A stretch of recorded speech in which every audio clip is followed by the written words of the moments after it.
Bagaimana hukum kuburan almarhumah ibu di pemakaman umum yang bercampur dengan non-muslim? Almarhumah meninggal pada tanggal 16 Mei 2020, setahun yang lampau dengan protokol COVID, walaupun hasil tes negatif diketahui 2 hari setelah dimakamkan. Ini harusnya hati-hati ini, supaya nanti tidak mengklaim sesuatu ternyata dia berbeda. Dusta kita bilang dusta juga tidak, tapi salah dalam masalah ini. Kadang sudah heboh orang, dia didatangkan ke pemakaman, lalu di sana masyarakat tidak terima, demo, dibawa lagi, ambulannya diusir. Ternyata negatif. Yang seperti hati-hati. Jangan sampai ada kepentingan-kepentingan yang lain, politik, ya, materi dan yang lain. Keluarga menginginkan bisa dikuburkan di kuburan keluarga, tapi waktu itu ditolak karena masyarakat sekitar takut dengan COVID. Apakah makam beliau harus dipindahkan ke kampung di Padang Panjang atau tetap di pekuburan? Pekuburan umum saat ini dibungkus Kota Padang. Bungus, tapi di sini bungkus saya bilang. Atau tidak, mengapa tetap di kuburan umum khusus COVID tersebut tapi bercampur dengan kuburan non-muslim?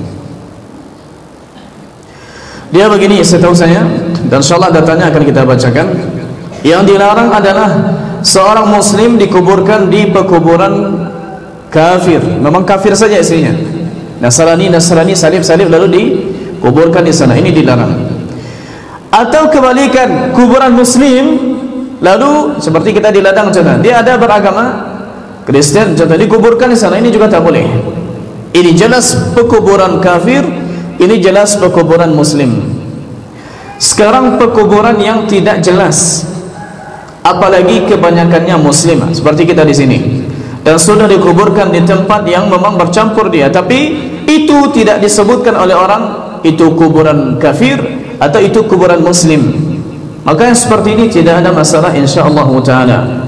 Diletakkan di sana tidak ada masalah, karena kebanyakannya adalah ini orang muslim biasanya ini. Biasanya di kita ini kebanyakan orang muslim. Maka tidak ada masalah yang seperti ini. Meskipun di sana di samping-sampingnya mungkin ada sebagian kubur non-muslim, selagi dia tidak khusus untuk kubur orang kafir saja. Kalau ternyata dia kubur orang kafir, iya dipindahkan. Sebagaimana juga kubur orang kafir ada di tempat orang muslim, dipindahkan juga. Nabshu al-qabr, menggali kubur ketika ada maslahah. Disebutkan oleh Imam An-Nawawi rahimahullah ta'ala, kalau kondisi seperti itu, ittafaqa ashabuna rahimahumullah ala annahu la yudfanu muslim fi maqbarati kuffar wala kafir fi maqbarati muslimin. Ulama mazhab kami sepakat bahwasanya tidak boleh dikuburkan seorang muslim di pekuburan kafir atau kafir dikuburkan di pekuburan kaum muslimin. Ini juga tidak. Di kitab Mashru'ah Fiqhiyah Kuwaitiyah, ittafaqal fuqaha'u ala annahu yahrumu dafnu muslimin fi maqbaratil kuffari wa aksuhu illa di daruratin.